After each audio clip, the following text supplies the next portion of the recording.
Friends, this is Bhavna. Welcome to the Vision IAS magazine challenge series 2023।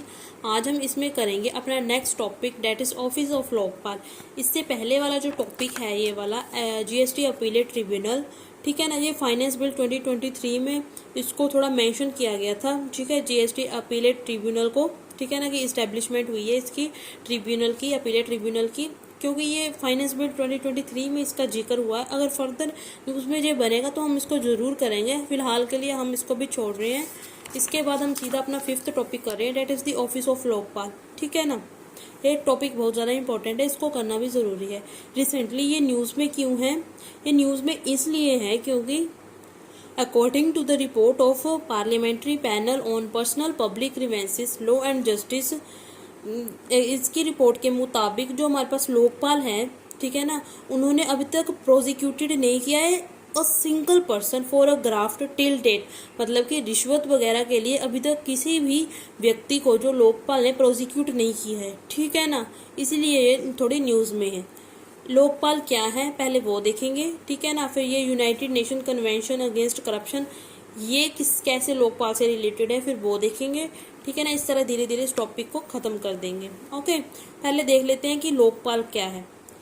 मैं आपको सच बताती हूँ, जब मैं स्टार्टिंग में पॉलिटी पढ़ रही थी, मुझे लग रहा था कि लोकपाल जैसे एक हमारे पास जैसे तहसीलदार होता है एक स्टेट में, वैसे लोकपाल भी एक कोई पोजीशन होगी। जैसे आईएएस है वैसे लोकपाल भी कोई इंडिविजुअल ही एक बंदा होगा, ठीक है ना। लेकिन मुझे बाद में पता चला था कि जो लोकपाल है वो एक बॉडी है, स्टैट्यूटरी बॉडी है। जैसे हमारे पास नेशनल ह्यूमन राइट कमीशन है, सीबीआई है, वैसे ही एक लोकपाल है, इसमें भी चेयरपर्सन वगैरह होते हैं, ठीक है ना। चलो डेट्स कुछ और था वो, चलो पढ़ते हैं आगे, ठीक है ना। पहले की बात थी, अब तो चलो पता चल चुका है। About Lokpal, Lokpal is a statutory body constituted under the Lokpal and Lokayukta act 2013। Lokpal क्या है? एक स्टैट्यूटरी बॉडी है, मतलब कि किसी एक्ट के जरिए ही जो है इसको बनाया गया होगा, ठीक है ना। It is a statutory body, इसको कंस्टिट्यूट किया गया है under the Lokpal and Lokayukta act 2013, ठीक है ना। कि इस एक्ट के अंदर बनी, पता लग गया। उसके बाद है the act mandate for the creation of Lokpal for union and Lokayukta for state. जो ये एक्ट आया था लोकपाल एंड लोकयुक्ता एक्ट 2013, इसमें मैंडेटरी कर दिया गया था कि यूनियन के लिए एक लोकपाल और जो स्टेट है उनके लिए लोकयुक्ता एक बॉडी बनाई जाए, ठीक है ना। The Lokpal and Lokayukta act of 2013 aim to enhance the current legal and institutional framework to facilitate better implementation of the obligations outlined in the United Nations Convention against the Corruption। मतलब कि जो ये हमारे पास बॉडी बनी लोकपाल एंड लोकयुक्ता एक्ट, इसका act के अंदर इसका मेन एम था कि हम जो हैं क्या करें, जो रूल्स एंड रेगुलेशंस हैं हमारे करप्शन से रिलेटेड, उनको फर्दर स्ट्रेंथन किया जाए, उनको मजबूत किया जाए, ताकि हम अच्छे तरीके से इम्प्लीमेंट कर सकें ऑब्लिगेशंस। ये ऑब्लिगेशन कौन सी है जो हमें इम्प्लीमेंट करनी है? ये हमें United Nation convention against corruption, उनके द्वारा ये बताई गई ऑब्लिगेशन है जो हमें पूरा करना है, ठीक है, समझ आ गया। अब ये United Nation convention against corruption, इन्होंने कुछ बातें कही हैं जो हमें पूरी करनी है, ठीक है ना। करप्शन से रिलेटेड कुछ ऐसे टारगेट दिए होंगे या कुछ हमें बताया होगा कि इस तरह से आप करप्शन को रिड्यूस करें, ठीक है ना। अब देख लेते हैं कि ये United Nation convention against corruption है क्या। It was adopted by UNGA, UN general assembly के द्वारा इसको अडॉप्ट किया गया था 2003 में, लेकिन ये फोर्स में आया 2005 में, ठीक है ना। उसके बाद इसका मेन ऑब्जेक्टिव क्या था? टू प्रमोट एंड स्ट्रेंथन मयर to prevent combat corruption, corruption को कम करना, ठीक है ना, in more efficiently and effectively manner, right. Status क्या है? पार्टीज इसमें 189 पार्टीज है, सिग्नेटरीज है हमारे पास 140, India is a party member. Okay, की फीचर क्या है? This is the only legally binding universal anti corruption instrument. Legally binding है भाई ये, ठीक है ना। मतलब कि जो इसके द्वारा कुछ इंस्ट्रक्शन दी होगी वो हमें करनी पड़ेंगी, ठीक है ना। हम जो ऑब्लिगेशंस जो इन्होंने कुछ कहा है करने के लिए, वो हम जो पार्टी मेंबर हैं उनके लिए बाइंडिंग है, उनको वो फुलफिल करना ही पड़ेगा करप्शन को कम करने के लिए, ठीक है ना। उसके बाद जो कन्वेंशन है वो टोटल मेन 5 एरियाज है जिनको कवर करता है। पहला है preventive measure, second is criminalisation and law enforcement, third is internal cooperation, fourth is asset recovery, fifth is the technical assistance and information exchange. Okay, उसके बाद है हमारे पास द कन्वेंशन जो है वो कवर करता है अलग अलग तरह की करप्शन भी हमारे पास अलग अलग तरह से आ जाते हैं, जैसे ब्राइबरी हो गया, abuse of functions and various acts of corruption in the private sector. ठीक है ना। अब चलो अपने लोकपाल के पास वापस आ जाते हैं। कहाँ पहुंचे थे कि इसको लाया गया था ताकि हम जो है अच्छे से अपनी ऑब्लिगेशंस को इम्प्लीमेंट कर पाए, जो ऑब्लिगेशंस हमें UN CAC के द्वारा, that is United Nation convention against corruption के द्वारा दी गई थी। ठीक है ना। उसके बाद है हमारे पास जुरिस्डिक्शन ऑफ द लोकपाल, मतलब कि लोकपाल जो है उसका जो अधिकार क्षेत्र है वो कहाँ कहाँ तक, मतलब कहाँ कहाँ किस किस तक, मतलब उसका जुरिस्डिक्शन क्या है, मीन्स टू से डेट कि कहाँ तक उसका निर्णय जा सकता है। मतलब कि prime minister, minister of member of parliament, group ABC and D officers, officers of central government, मतलब कि अगर ये ग्राफ्ट वगैरह के केस में पकड़े जाते हैं तो इन पर एक्शन ले सकता है हमारा लोकपाल। ठीक है ना। इसमें और क्या आ जाता है, chairperson, member, officers and directors of any board, corporation, society, trust और autonomous body either establish by an act of parliament, या तो वो पार्लियामेंट के द्वारा इस्टेब्लिश हुई हो, या पर्टिकुलर एक्ट के पार्लियामेंट के द्वारा इस्टेब्लिश हुई हो, या तो होली और पार्टली वो यूनियन या स्टेट गवर्नमेंट के द्वारा वो क्या की गई हो, फंडेड की गई हो। ठीक है ना। कोई भी बॉडी हो वो भी इसकी जुरिस्डिक्शन के अंडर आती है। एनी सोसाइटी और trust body date receive foreign contribution above 10 lakh, कोई भी सोसाइटी या ट्रस्ट जो अगर को 10 लाख से ऊपर तक की जो फॉरेन कंट्रीब्यूशन है वो रिसीव करती है तो भी वो लोकपाल की जुरिस्डिक्शन के अंदर आती है। मतलब लोकपाल जो अपनी इंक्वायरी बिठा सकता है इस पर अगर कोई केस बनता है इसके रिलेटेड, राइट। अब देखिए composition of Lokpal. I think अब कंपोजिशन ऑफ लोकपाल करने की हमें ज़्यादा ज़रूरत नहीं है, क्योंकि अच्छा हमने सिर्फ कमेटी पैनल में कौन कौन से मेंबर है पीछे वही पढ़ा था। ठीक है ना, अपनी पिछली वीडियो में। कोई बात नहीं, हम कर लेंगे इसको यहाँ पर ही। कंपोजिशन ऑफ लोकपाल, लोकपाल जो है उसमें कौन कौन से मेंबर होंगे। इसमें हमारे पास एक चेयरपर्सन होता है, मैक्सिमम 8 मेंबर्स होते हैं, 50% शैल बी जुडिशियल मेंबर्स। ठीक है ना, उसमें से 50% तो जुडिशियल मेंबर होने चाहिए। 50% member of Lokpal shall be from the amongst, 50% member जो होंगे लोकपाल के, ठीक है ना, उस किस में से होने चाहिए, जात SC ST OBC minority women, मतलब कि हमें इनको भी रिप्रेजेंटेशन देना है इस बॉडी में। ठीक है ना। Appointment of the member of Lokpal, जो चेयरपर्सन वगैरह की अपॉइंटमेंट किसके द्वारा की जाती है, ये की जाती है हमारे पास प्रेसिडेंट के द्वारा। जो प्रेसिडेंट को रिकमेंडेशन कौन देता है, एक सिलेक्शन कमेटी, एक पैनल होता है बनाया गया, वो कमेटी होती है, वो रिकमेंडेशन देती है, जो पीछे हमने पढ़ा था पिछली वीडियो में। ठीक है ना, उसमें कौन कौन था सिलेक्शन कमेटी में, ये है वो कुछ मेंबर जो कि सिलेक्शन कमेटी का पार्ट होते हैं, जो कि रिकमेंडेशन देते हैं प्रेसिडेंट को।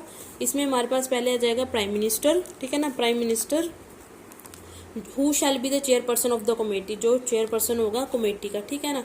Speaker of the house of the people, ठीक है, मतलब कि स्पीकर ऑफ लोकसभा, मतलब सिंपल है इसका, house of the people Lok Sabha को कहा जाता है। Leader of opposition in the house of the people, मतलब कि लोकसभा की जो ओपोजिशन का लीडर है उसको बोला गया है।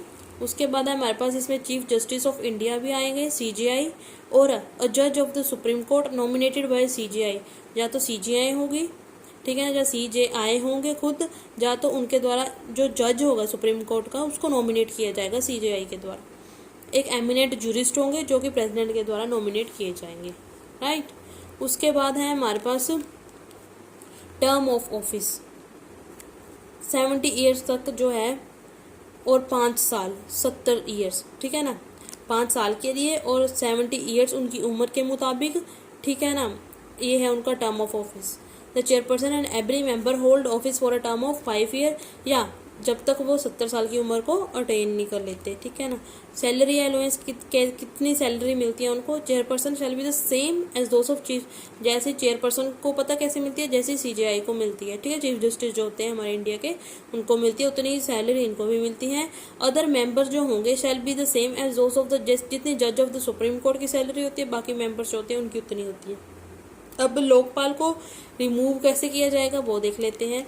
The president can make a reference to the supreme court, सबसे पहले पता क्या करेगा, प्रेसिडेंट जो है वो सुप्रीम कोर्ट को बताएगा कि ठीक है हम मिस बिहेवियर के ग्राउंड पर जो है इसको अब रिमूव करना है, ठीक है ना, वो प्रेसिडेंट बताएगा पहले सुप्रीम कोर्ट को, ठीक है ना, reference to the supreme court on the ground of misbehaviour. Either on its, जा तो मिस बिहेवियर के बेस पर बताएगा, जा तो फिर जो हमारे 100 MPs हैं वो एक साइन करके एक पिटीशन देंगे कि इनको रिमूव किया जाए चेयरपर्सन को लोकपाल के, ठीक है ना। उसके बाद if the supreme court after an inquiry, फिर सुप्रीम कोर्ट थोड़ी इंक्वायरी बैठाएंगे, उसके बाद वो देखते हैं कि अगर जो आप ऊपर जो आरोप लगा है, एलिगेशंस लगी है, वो ट्रू है या फॉल्स है। अगर ट्रू हो तो वो प्रेसिडेंट को बोलेंगे ठीक है इनको रिमूव कर दिया जाए, ये रिमूव होने चाहिए, ठीक है ना। उसके बाद है हमारे पास रीअपॉइंटमेंट, इनकी फर्दर रीअपॉइंटमेंट नहीं होती, ठीक है ना। On ceasing to hold the office chairperson and average member, chairperson नहीं अकेला, बाकी जो मेंबर होते हैं ineligible for reappointment as a chairperson और a member of the Lokpal, ठीक है ना।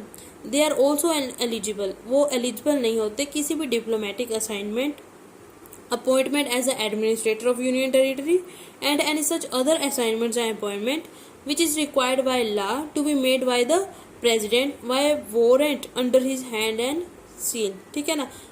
कहने का मतलब है कि ये फर्दर इन एलिजिबल होते हैं रीअपॉइंटमेंट के लिए। प्रीलिम्स के लिए इतना ही पूछेगा कि ये रीअपॉइंटमेंट के लिए एलिजिबल है या नहीं है। उसके बाद है कंप्लेंट फॉर्मेट, अगर लोकपाल को मान लो हमने कंप्लेंट भी करनी हुई किसी पर्टिकुलर या ऑफिसर के रिलेटेड, तो भी ऐसे नहीं कर सकते, इसकी भी एक प्रिस्क्राइब्ड फॉर्म है। अगर हमने प्रिस्क्राइब्ड फॉर्म में कंप्लेंट नहीं की तो वो कंप्लेंट को रिजेक्ट कर देते हैं, ठीक है ना।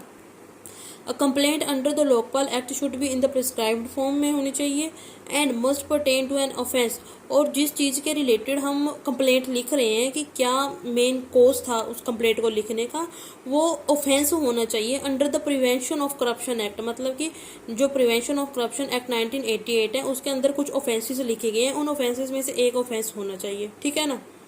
अगेंस्ट द पब्लिक सर्वेंट, जो हम पब्लिक सर्वेंट के अगेंस्ट जो भी कंप्लेंट फाइल कर रहे हैं। There is a no restriction on who can make such complaint, हाँ पर इसमें कोई रिस्ट्रिक्शन नहीं, कोई भी कंप्लेंट कर सकता है, लेकिन कुछ प्रिस्क्राइब्ड फॉर्म में होनी चाहिए, ठीक है। ऑफेंस उसी से रिलेटेड है जो करप्शन एक्ट जो है, प्रिवेंशन ऑफ करप्शन एक्ट 1988 उसमें दिया गया है।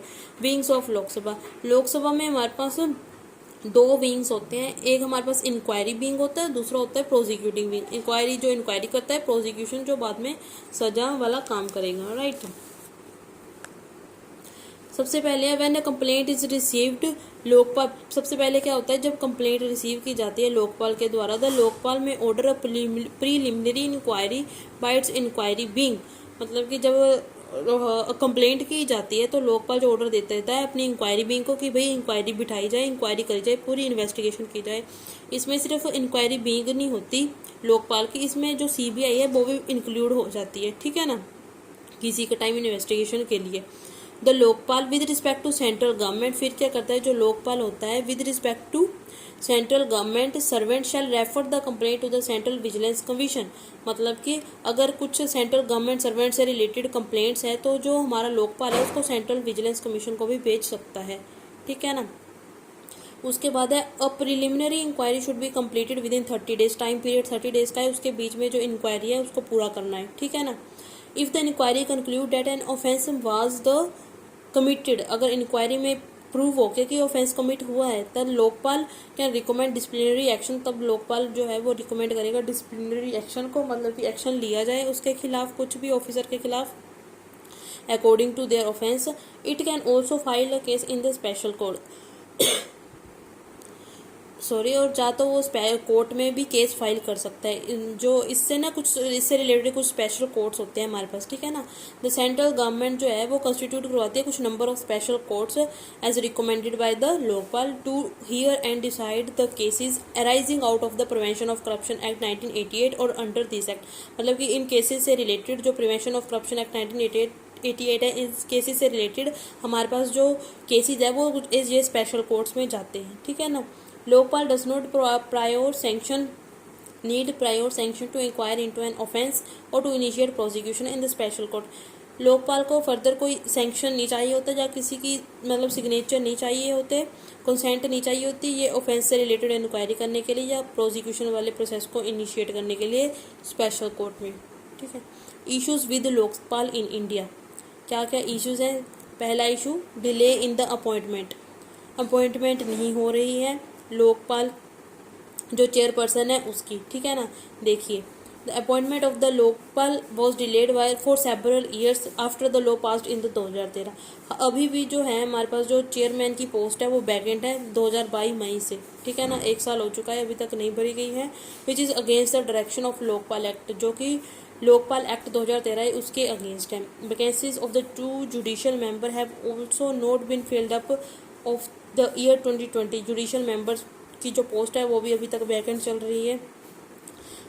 उसके बाद है मतलब vacancy is the main issue है, राइट। उसके बाद है हमारे पास low performance, only 3 complaints were fully investigated. अभी तक 3 कंप्लेंट्स हैं जो कि फुली इन्वेस्टिगेट हो चुकी हैं, ठीक है ना। 2013 से एक्ट पास है, उसके बाद से अभी तक 3 कंप्लेंट है जो कि फुली इन्वेस्टिगेटेड हुई हो।